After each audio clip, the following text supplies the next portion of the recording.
আসলে এটাই জীবনের সার্থকতা, ব্যস্ততার পর নিজেদের একটু সময় দেওয়া।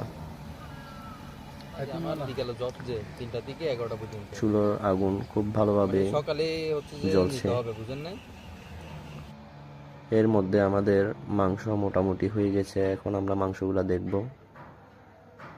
মাশাল্লাহ, আমাদের রান্নার কালারটা ভালো আসছে এবং আমরা এখন তুলে নেব, মাংসগুলা তুলে নেব। এখন মাংসগুলা হয়ে গিয়েছে আলহামদুলিল্লাহ। এখন আমরা দেখব কালারটা কিরকম আসছে। আপনারা দেখছেন মাশাল্লাহ কালারটা ভালো আসছে।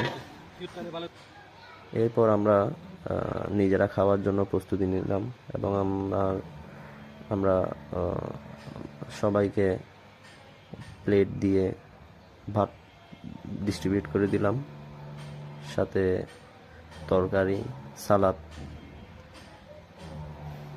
আমার বন্ধু সবাইকে সুন্দরভাবে সার্ভ করে দিচ্ছিল। আমরা আসলে বাসায় বসে খাই নাই, আমরা যেখানে রান্না করেছি বিলের মাঝখানে, সেখানে বসে খাওয়ার চেষ্টা করছি।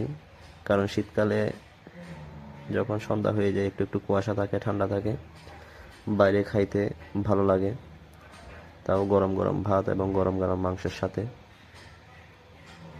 এখন আমার বন্ধু সবাইকে হাঁসের মাংস নিয়ে দিবে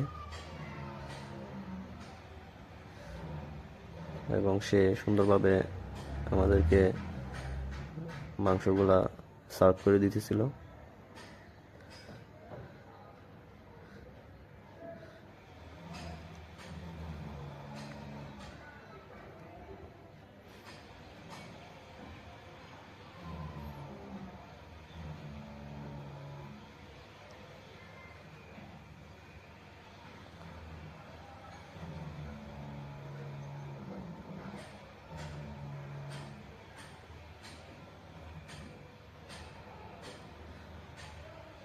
আসলে ও যখন সার্ভ করছিল তখন মানে নিজেকে সামলিয়ে রাখা কঠিন। আমাদের খিদাও লেগেছিল, তাও গরম গরম ভাতের সাথে গরম গরম মাংস, স্বর্গীয় একটা ফিল। দেখতে পারতেছেন কত সুন্দর। সবাই দোয়া করবেন, সবাই নিজেদেরকে একটু সময় দেওয়ার চেষ্টা করবেন এভাবে, যাতে মাঝে মধ্যে কাজের ব্যস্ততা সব কিছুর মধ্যেও একটা আনন্দ থাকে জীবনে।